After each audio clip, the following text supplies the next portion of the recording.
முதல் வாசகம். நீங்கள் என் கட்டளைகளை ஏற்று பின்பற்றி நடங்கள்.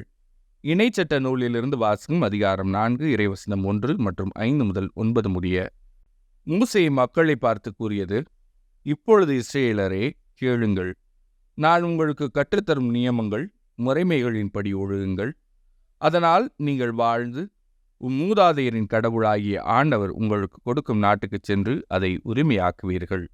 நம் கடவுளாகிய ஆண்டவரின் கட்டளைப்படியே நியமங்களையும் முறைமைகளையும் உங்களுக்கு கற்றுத்தருகிறேன்.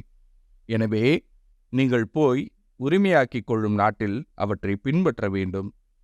நீங்கள் அவற்றை பின்பற்றி நடங்கள். அதுவே மக்களினங்கள் முன்னிலையில் உங்கள் ஞானமும் அறிவாற்றலுமாய் விளங்கும்.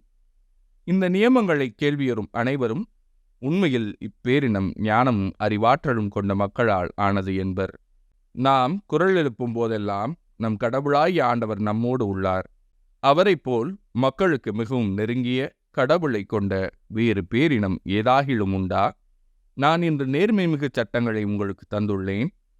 இவற்றைப் போன்ற நியமங்களையும் முறைமைகளையும் கொண்ட வேறு பேரினம் ஏதாகிலும் உண்டா? கவனமாயிருங்கள். உங்கள் கண்களால் நீங்கள் கண்ட அனைத்தையும் மறந்து போகாதபடி உங்கள் இதயங்களில் காத்து கொள்ளுங்கள். உங்கள் வாழ்நாள் முழுமையும் நீங்கள் அவற்றை மறக்க வேண்டாம். உங்கள் பிள்ளைகளுக்கும் பேரப்பிள்ளைகளுக்கும் அவற்றை எடுத்து கூறுங்கள். இது ஆண்டவரின் அருள்வாக்கு.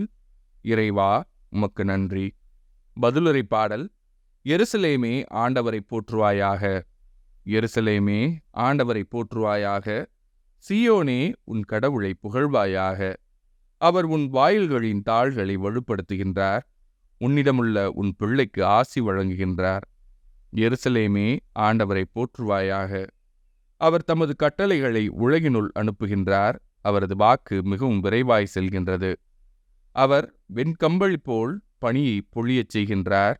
சாம்பலை போல் உறைபனியை தூவுகின்றார். எருசலேமே, ஆண்டவரை போற்றுவாயாக. யாக்கோபுக்கு தமது வாக்கையும் இஸ்ரேலுக்கு தம் நியமங்களையும் நீதி நெறிகளையும் அறிவிக்கின்றார். எருசலேமே, ஆண்டவரை போற்றுவாயாக. நற்செய்தி வாசகம். கடைப்பிடித்து கற்பிக்கின்றவரோ விண்ணரசில் பெரியவர். மத்தேயு எழுதிய தூய நற்செய்தியிலிருந்து வாசகம். அதிகாரம் 5 இறைவசனங்கள் 17 முதல் 19 முடிய. அக்காலத்தில் இயேசு தம் சீடரை நோக்கி கூறியது: திருச்சட்டத்தையோ இறை வாக்குகளையோ நான் அழிக்க வந்தேன் என நீங்கள் எண்ண வேண்டாம். அவற்றை அழிப்பதற்கல்ல, நிறைவேற்றுவதற்கே வந்தேன்.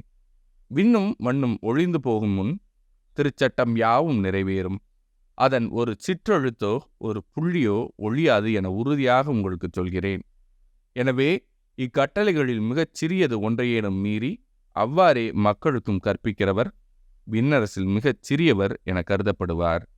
இவை அனைத்தையும் கடைப்பிடித்து கற்பிக்கிறவரோ விண்ணரசில் பெரியவர் என கருதப்படுவார். இது ஆண்டவரின் அருள்வாக்கு. கிறிஸ்துவே, உமக்கு புகழ்.